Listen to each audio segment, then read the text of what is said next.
oh ya sekarang 1,6 juta udah paling tinggi gitu. Tapi kalau entertainment itu sampai 20 juta ada, Atta Halilintar segala macam. Yang gaming juga ada sampai. Jadi kalau cepat atau enggak, banyak atau sedikit itu relatif tergantung marketnya. Buat Sobat Bisnis Hack yang baru menonton channel ini, bisa klik like, subscribe, dan nyalakan notifikasi yang di bawah untuk dapatkan informasi video terupdate seputar bisnis. Selamat Kaizen dan selamat datang di channel YouTube Bisnis Hack. Assalamualaikum, Sobat Bisnis Hack. Kali ini kita mau kasih apresiasi buat semua yang udah klik video ini. Ini bukti bahwa Anda punya semangat belajar yang tinggi. Jadi, ini dia, ebook yang keren banget dengan judul New Normal Life, karya Mas Yuswo Hadi. Si penulis buku viral berjudul Millennial Skill Everything. Ada juga ebook Indonesia Lawan Corona, karya Bosman Mardigu, yang siap nemenin kita semua untuk Kaizen di rumah. Klik link di bawah ini untuk dapatkan aksesnya ya. Dan pastikan Anda dan orang-orang terdekat Anda sudah subscribe untuk dapetin hadiah-hadiah berikutnya. Gimana puasanya hari ini? Oke, hari ini kita ketemu lagi teman-teman, dan seperti yang sudah dijanjikan sebelumnya, karena kemarin ada kesalahan teknis ya. Jadi Bang Ridwan kali ini bakal nyapa kita lagi, dan kita bakal ngebahas tentang gimana sih cara menangin market online dengan YouTube. Karena kalau teman-teman ngikutin Bang Ridwan, Sultan Otomotif Indonesia, jadi itu kita bisa nanti belajar bareng sama Doi nih. Bosman mana Mbak? Bosman di channel yang satu ya. Jadi kita hari ini tuh bakal sama Bang Ridwan Hanif dulu. Kita belajar perihal YouTube karena keren banget. Kalau teman-teman ngikutin udah 12 tahun loh. Dia itu menggeluti YouTube dan udah golden button gitu. Nanti kita belajar ya. Karena banyak banget kan sekarang yang kita butuhin itu gimana cara shifting dari bisnis offline ke online gitu. Halo semua. Oh ya, buat kalian yang udah selalu jaga semangat belajarnya, tenang, kita bakal bagi-bagi lagi, ada banyak banget buku dari Bosman. Jadi salam Bosman ya. Kita bakal tetap ngasih semangat buat kalian juga. Dan ini sebenarnya nggak seberapa sih kalau perihal merchandise kayak gini, karena aku sangat mengapresiasi teman-teman nih yang masih di sini puasa-puasa ngabuburit, kita malah belajar. Gak apa-apa, dan kali ini kita bakal sama Bang Ridwan. Medan 2 hadir. Halo Horas Medan. Halo Aputra Kusuma. Jadi teman-teman nanti disimak karena kita bakal serap ilmu dari Bang Ridwan nih. Jadi kalian buat yang mau tanya juga bisa langsung sekarang kesini aja. Oh ya, buat semua yang nonton sampai akhir, nanti aku bakal kasih link ebook ya. Ebook itu tentang Indonesia Lawan Corona, mungkin sebagian udah ada yang dapat. Tapi satu ebook lagi itu tentang New Normal Life. New Normal Life ini yang nulis Pak Yuswo Hadi. Dia itu bukunya yang bestseller banget, itu Millennial Skills Everything. Mungkin teman-teman di sini ada yang tahu ya. Terus juga pernah nulis tentang Middle East Muslim. Itu nanti kita bakal bagi ebooknya gratis cuma buat kalian. Oke. Bosman diwakilin sama bukunya ya, Bang Bobby. Nanti kita pokoknya siapapun yang mau belajar kita apresiasi dengan kita kasih buku, kita kasih tumbler. Ini sama nanti kita kasih link juga buat teman-teman buat dapetin ebook dari Pak Yuswo Hadi yang judulnya New Normal Life sama Indonesia Lawan Corona punyanya Pak Mardigu. Itu 40 halaman sama 132 halaman. Oke? Tes 1, 2, 3. Halo. Assalamualaikum, Halo. Bang. Waalaikumsalam. Katanya sama Pak Mardigu. Mana? Pak Mardigunya di channel satu lagi. Jadi dia bukannya bikin salam bareng? dulu. Belum bisa bareng. Jadi sama aku dulu ya. Oh, kubrak. Jadi kemarin tuh. Jadi abis sama lo Pak Mardigu? Apa? Abis sama lo sama Pak Mardigu? Nanti aku liatin jadwalnya dulu. Oke Bang, teman-teman udah nunggu nih. Nunggu apaan sih? Kita nungguin cerita dari lo. Gila banget nih. Aku tadi kan abis lihat-lihat.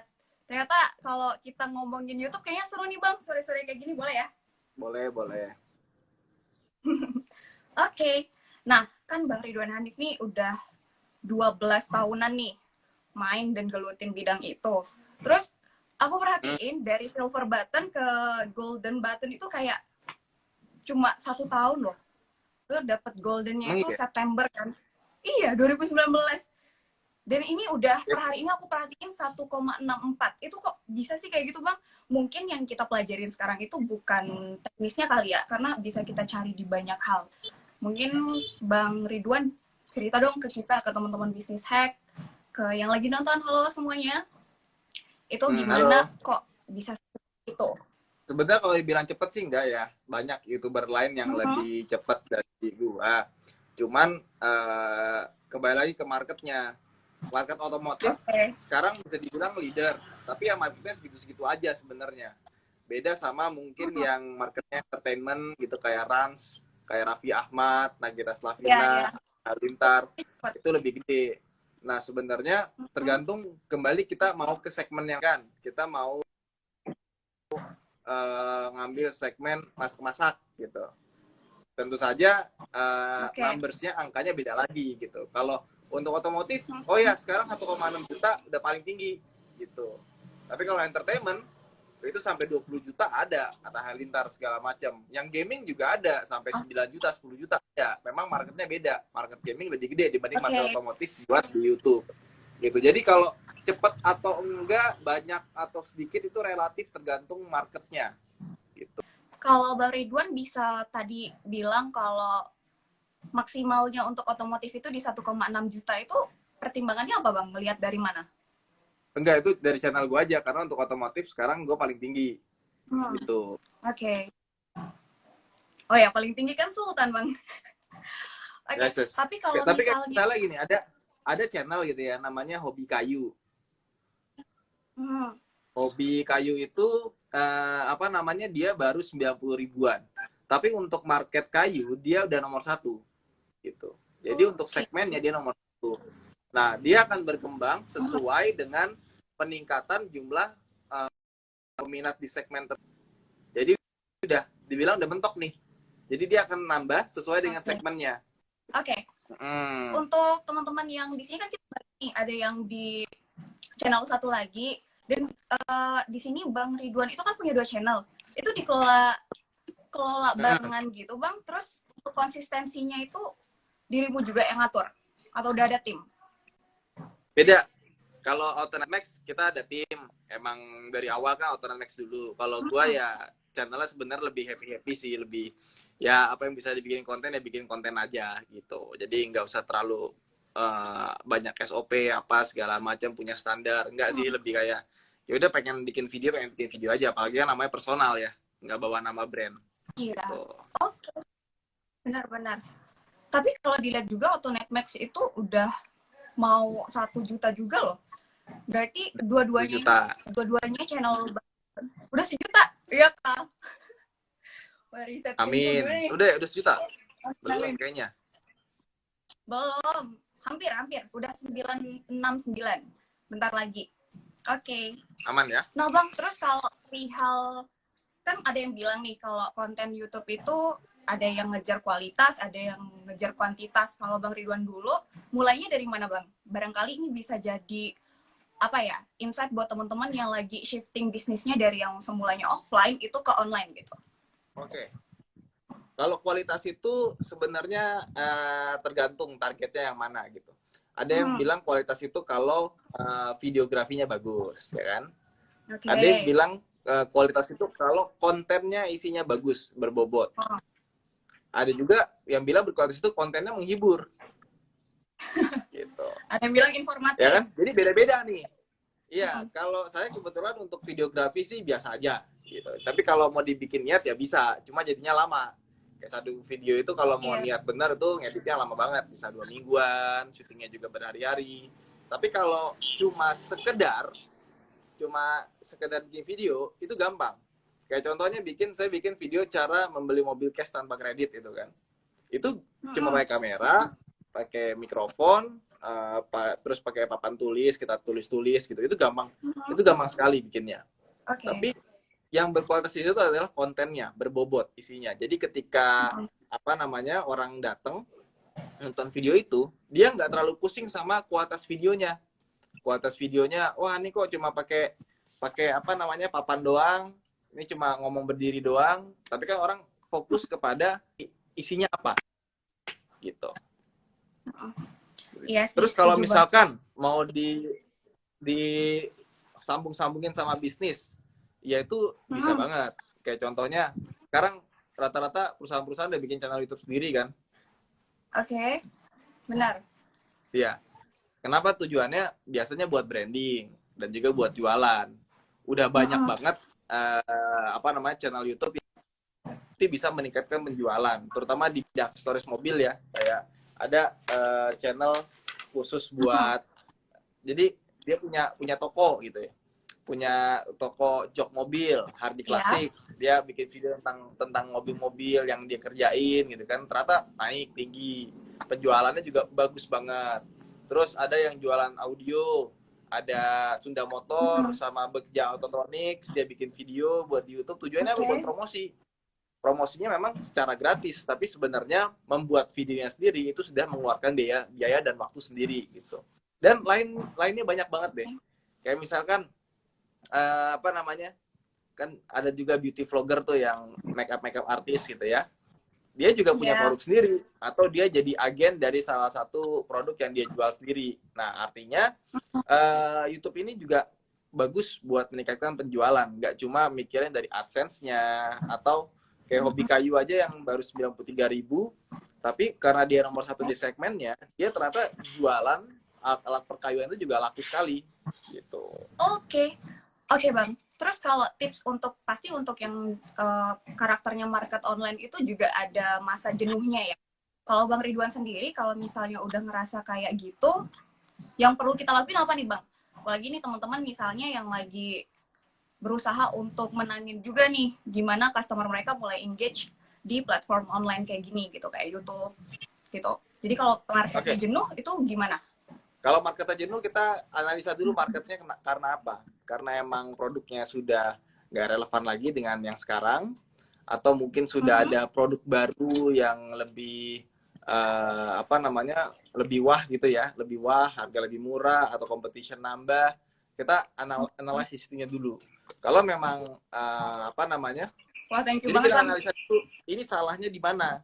Apakah di produknya yang sudah nggak relevan? Apakah di kompetitor yang sudah semakin gerilya, sudah melakukan cara yang sama juga? Atau memang dari video kitanya? Gitu. Karena nggak melulu, wah ini pasti gara-gara videonya. Belum tentu. Iya. Jadi sebelum masuk kita judgement videonya yang salah, cara marketing kita yang salah, bahwa kita yang salah, kita analisis lebih dalam dulu. Baru bisa kita ngambil kesimpulan, oh ternyata salahnya di sini. Nah kalau untuk yang baru-baru mau mulai nih Bang, karena kemarin kan aku open ini, kayak yaudah yang mau nanya apa gitu. Banyak yang nitip kalau misalnya bener-bener baru mau mulai di YouTube kayak gitu, apa yang perlu banget mereka perhatiin? Pertama gini, banyak orang yang salah kaprah mikirnya bahwa yang paling penting adalah peralatan dulu. Bikin kamera yang bagus, bikin mikrofon yang bagus, kan? Tapi dia lupa, dia nggak bikin konten yang bagus seperti apa, pembawaan yang bagus seperti apa, ya kan? Terus menjahit video yang bagus itu seperti apa. Jadi ada beberapa saya nemu ya, kan saya waktu itu beberapa kali bikin open recruitment buat videographer segala macam. Itu banyak sekali channel yang videografinya bagus banget. Dibanding sama channel saya tuh jauh lah bagusan mereka kemana-mana. Tapi delivery information-nya salah. Jadi ketika nonton dia cuma orangnya dapat oh iya gak bagus segala macam, tapi gak dapat intinya apa sih maksud konten tersebut gitu loh. Gitu. Jadi sebelum kita ngomongin peralatan segala macam, udah banyak kok contohnya orang yang bikin video pakai HP aja, tapi viewersnya bagus, responsnya bagus. Karena apa? Karena kontennya memang bagus, terdelivery dengan baik gitu. Jadi fokus dulu. Fokus di diri sendiri dulu, fokus di konten dulu, ya banyak-banyak latihan, sampai akhirnya kita ngerasa, udah saatnya kita investasi alat, baru investasi alat. Toh banyak kok yang bikin video pakai HP doang, melejit juga, gitu. Sultan kok mirip Ariel ya, iya dikit-dikit lah, lumayan. Keren ya kayak gitu. Bang, ada yang nitip pertanyaan lewat YouTube. Dia bilang tolong tanyain dong ke Bang Ridwan sama ke Pak Mardigo, karena dia tahu kan kita lagi live dua-duanya nih. Perlu nggak sih kalau kita mau memulai bisnis dan kita pikirnya kalau bisnis kita bakal jangka panjang, apakah penting kita membuat PT terlebih dahulu? Kalau menurut Bang Ridwan ini gimana pertanyaannya? Buat apa? PT. PT. Oh, PT. Ya. Oke. Penting. Penting nggak? PT itu. Kenapa? Penting. Kalau nggak PT minimal CV lah. Karena kita nggak tahu di perjalanan, oke, sekarang kita nggak butuh PT gitu ya. Bisa pakai online apa segala macam. Tapi tiba-tiba, jebret kita dapat tender, dapat offering. Itu kan kita nggak bisa maju dong kalau nggak pakai PT ya kan. Hidup siapa yang tahu gitu. Dulu saya juga waktu kuliah, bikin konsultan perpustakaan juga awalnya ya iseng-iseng aja. Tapi ternyata kan masuk ke instansi segala macam bisa pakai PT. Nah, daripada kita pusing nyari PT orang yang buat dipinjam, mendingan kita bikin sendiri dari sekarang meskipun belum ada apa-apanya. Dan buat perpajakan kan juga jadi lebih rapi ya. Iya sih. Tuh. Apalagi kalau masih kategori UKM kan pajaknya kecil sekali. Gitu. Daripada nanti udah jalan nggak ada PT-nya, tiba-tiba udah setahun 2 tahun kena pajak, wah dihabisin semua tuh yang 2 tahun ke belakang. Lebih sedih itu. Oke. Ini ada pertanyaan nih. Bang. Ya, Bisnis hack kenapa nggak nge-hack bisnis sendiri biar cepat maju katanya? Oh, belum kita publish aja. Karena kan yang baru kita, iya, tenang aja nanti abis ini kita bakal nge-hack sendiri kok. Emang kerjaan kita nge-hack bisnis kok. Oke. Oke, Jadi lanjut, bukan Bang. bisnis consulting juga ya? Iya, benar. Kita ada bisnis hack 2.0 sih. Tapi karena pandemi ini jadi kayak mundur lagi. Udah beberapa perusahaan itu udah siap kita panggil kemarin. Sebenarnya momen yang kita bakal, ini loh Bang, yang pernah kita umumin buat reunian itu, Sekolah CEO, itu mau kita umumin di situ, yang bisnis hack 2.0. Sekarang ada beberapa bisnis kecantikan. Kalau teman-teman tahu itu ada Larissa. Itu lagi kita Larissa ada di Klaten ya Mas ya? Ada tuh Larissa Klaten. Cabangnya emang banyak, udah banyak kayak gitu. Nanti dah kita cerita tentang itu. Oke, lanjut. Aku punya banyak pertanyaan. Tapi Bang, kalau memilih YouTube sendiri itu ada pertimbangan apa ya, pribadi nggak sih dibandingkan dengan yang lain? Atau memang karena ini bisnisnya Bang Ridwan itu kebanyakan nge-review dan lebih emang kalau YouTube itu kan buat video gitu. Jadi pertimbangan memilih YouTube di awal itu kenapa Bang? Karena dirimu tuh mulai waktu YouTube tuh belum ngetren abis gitu. 2008. Iya, sebenarnya bukan ini sih, bukan dimulai YouTube-nya tuh kapan. Sebenarnya saya tuh udah dari tahun 2007-2008 ya main internet ya. Jadi apa yang kita tahu sekarang itu belum tentu bisa kepakai di masa-masa ke depan. Dan juga sebaliknya gitu. Banyak orang yang udah jadi master di tahun ini saya adalah master internet marketing. Tahun depan, 2 tahun kemudian ini bukan siapa-siapa gitu. Bahkan malah belajar lagi ke newbie. Nah, karena kita tahu bahwa tidak ada kepastian di sini, tidak mungkin teknologi itu akan terus-menerus seperti ini. Pasti akan berubah. Platform, segala macam. Dulu pernah tahu Friendster? Tahu, tapi udah nggak ada kan sekarang? Iya, MySpace gitu kan. Tiba-tiba hilang. Kalau zamanku itu ada Path. Oh iya. Terus tiba-tiba ada Facebook, ya kan? Iya. Tiba-tiba ada Instagram, ya kan? Tiba-tiba ada YouTube. Tiba-tiba apa gitu loh. Semuanya berubah. Twitter yang tadinya udah tenggelam sekarang rame lagi. Ya, YouTube itu adalah salah satu bagaimana kita update sama perkembangan teknologi. Jadi bukan karena emang pengen YouTube nih, pengen terkenal di YouTube. Dari dulu belum ada, tapi ketika ada yang baru platform, kita harus coba. Kita harus coba, harus bikin, dan ternyata jadi. Itu bonus, ya kan? Siapa tahu nanti ada Netflix jadi ngetop, kita mesti bikin video di Netflix, kita nggak tahu, ya kan? Gimananya. Iya. Gitu. Oke. Berarti itu jadi kayak cuma bukan bentuk karena emang niat doang YouTube. Ya? Apa?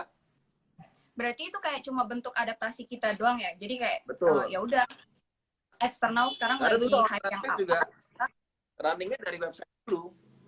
Dari website pindah ke YouTube, bikin Instagram sampai sekarang gitu. Oke.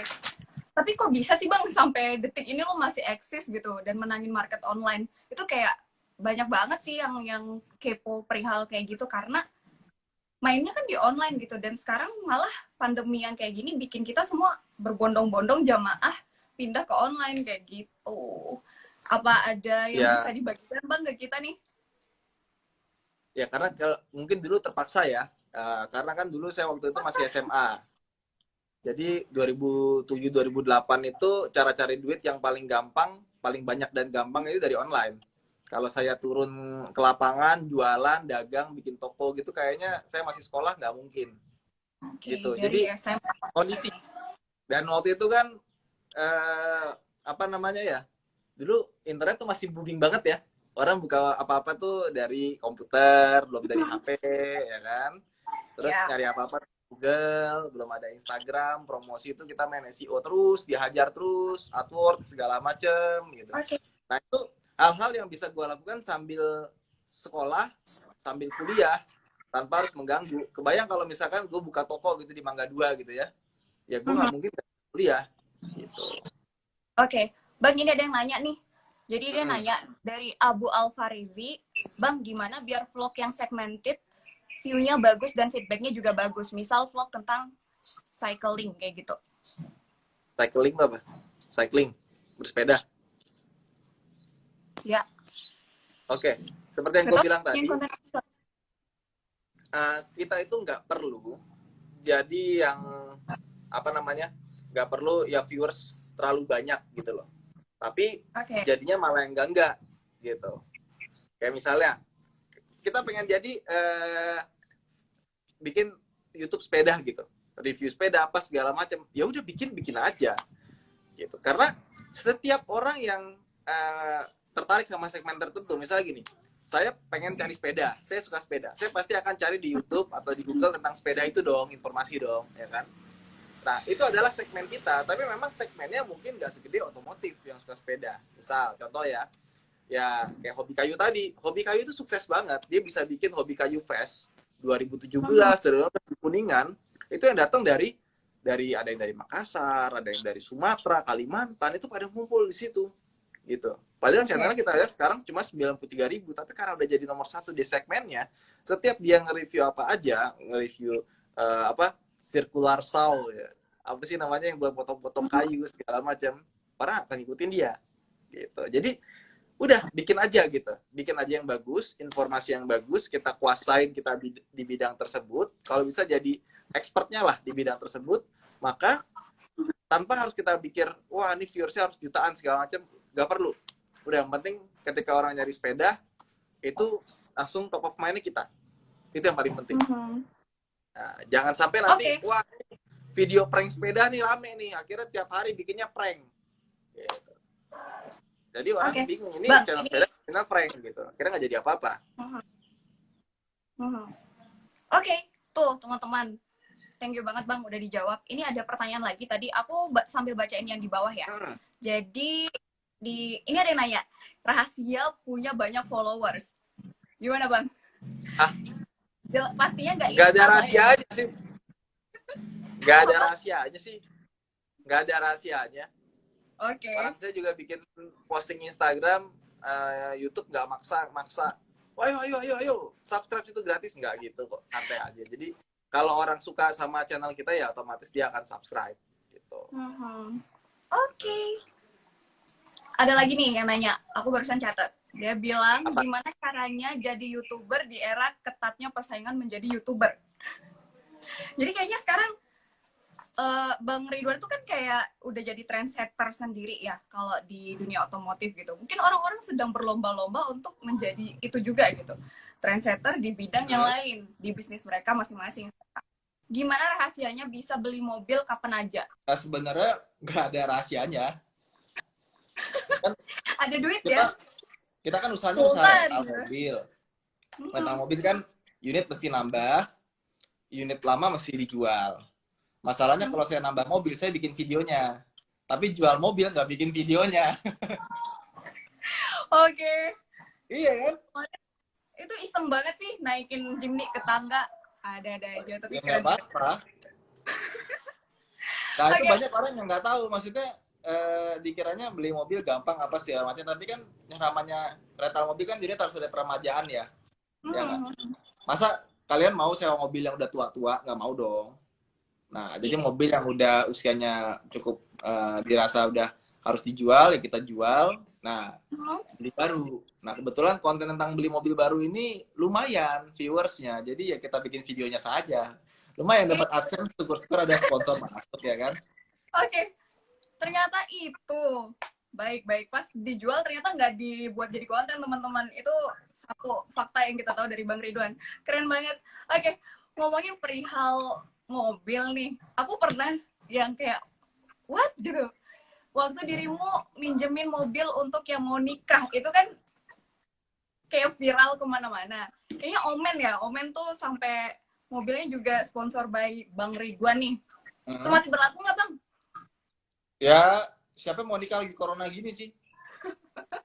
Oh gitu. Ya barangkali Kalau teman-teman. kalau nikah pun kalau mas corona gini ya langsung ke KUA. Oh iya, Biar nggak perlu mobil ya. biar hemat. Biar hemat. Oke, next. Ada yang mau nanya lagi nggak, teman-teman? Mumpung kita sambil nunggu azan nih. Nih, Bang, kalau buat rental minimal berapa tahun dijual? Waduh, tergantung kondisi ya. Kadang-kadang ada mobil yang udah 5 tahun kondisinya masih bagus, kilometer masih rendah. Karena kan kebanyakan sewanya tahunan bulanan gitu ya. Misalnya dia sewa 3 tahun, ternyata yang makainya itu juga jarang dipakai. Kayak misalnya ada penyewa itu dia dapat yang sewa kantor buat bosnya. Ya kan? Tapi ternyata bosnya jarang make. Karena dia setiap kantor tuh naik sepeda. Oke. Jadi supirnya itu awalnya ke kantor itu bawa baju doang buat dia mandi, terus balik. Nah, akhirnya mobilnya ditaruh, dia naik motor aja, cuma nganterin baju. Gitu. Kalau misalnya hujan baru dijemput naik mobil, jadi mobil jarang banget. Gitu. Tapi kan kasus beda-beda ya. Ada yang ternyata baru 3 tahun, makainya kasar, jorok, kilometer tinggi, udah nggak layak disewain, ya dijual. Gitu. Oke, itu ya jawabannya. Ini ada pertanyaan lagi dari @ratih15_. Bang mau tanya dong, jawab please. Better pilih mobil baru tipe city car atau lebih pilih mobil bekas tapi aduh sorry ke ini lagi. Cepet banget nih, banyak banget. Tapi aduh sorry. Gini, beli mobil bekas atau beli mobil baru itu sebenarnya pilihan ya. Cuma gini aja, kalau mau gampang, kalau mobil baru itu biasanya nggak ada permasalahan, less complain. Rasanya kayak baru lah. Jadi kita pakai 2 tahun, 3 tahun, paling cuma ganti aki, ganti oli gitu-gitu aja sih. Tapi kalau mobil bekas, sudah ada pemakaian, ya kausan tuh pasti ada. Yang namanya shock breaker, rem, segala macam. Nah, itu kita mesti ekstra di situnya aja sih. Nah, kembali lagi gitu. Kalian punya waktu nggak? Kadang-kadang ada orang yang punya uang buat perbaikan, tapi nggak punya waktu buat perbaikan. Gitu. Jadi kalau misalkan buat kaki, buat harian, buat tiap hari jalan, mampu beli mobil baru, gue saranin beli mobil baru aja. Jadi kita tuh fokus pikiran tuh nggak usah ke yang lain gitu. Karena kan yang dicari kan peace of mind gitu. Apalagi kayak model-modelan saya itu saya paling males banyak urusan gitu. Jadi saya biasanya nyuruh orang daripada kita yang mikirin, kita yang kerjain, dengan adalah orang aja gitu. Kecuali kita mau buat konten kita kerjain sendiri. Oke. Nice. Mau bacain komen lagi nggak nih? Mau yang mana? Udah setengah jam nih. Oke, udah mau ini ya? Mau siap-siap ya? Mau nggak? Mau offroad lagi soalnya. Udah janjian. Siap-siap. Oke, thank you banget Bang. Ini aku nanti bakal chat Bang Ridwan untuk ada titipan ya dari Bosman dan tim Bisnis Hack. Woi. Dan pastinya buat yang nonton juga kita bakal kasih apresiasi juga. Kita bakal kasih ebook buat kalian semua. Teman-teman juga kita Ina mau wakili teman-teman semua nih. Thank you banget Bang udah mau luangin waktu buat kita. Oh ya, nanti aku kabarin perihal itu sama buat teman-teman. Kita nanti langsung aja ya. Aku bakal ngasih kalian free buku dari Pak Mardigu. Tapi ya gimana ya cara mau lu yang pilih nggak Bang? Siapa aja atau ya udah nanti ya. Mendingan ini aja. Mereka maunya apa? Kita kasih aja. Oh, gitu. Oh ya. Oke. Mereka punya apa? Oke, kita ketemu di channel YouTube Bisnis. Aku kasih ebook dari Pak Yusuf Hadi dan Pak Mardigu. Langsung nanti aku kasih linknya ya di video terbarunya kita di Bisnis Hack.com. Thank you teman-teman. Oke, thank you. Thank you Bang. Dadah, terima kasih. Oke, ini dia bukunya teman-teman. 10 orang deh, 10 orang pemenang nanti teman-teman boleh. Gimana ya caranya ya? sama aku juga mau kasih tumbler dari Business Hack, terus ada ebook New Normal Life juga yang kayak aku janjiin di awal. Jadi buat teman-teman nanti bisa ke @businesshack.com, aku kasih aja nanti teman-teman bisa swipe up aja ya. Jadi kita belajar terus walaupun Ramadan, kita kaizen terus. Nanti aku kasih ebooknya itu ada Indonesia Lawan Corona by Pak Mardi Guwowi sama Pak Yuswo Hadi yang nulis buku Millennial Skill Everything. Oke, nanti aku kasih, kita ketemu lagi di businesshack.com. Assalamualaikum, semangat, sehat terus. Assalamualaikum, assalamualaikum.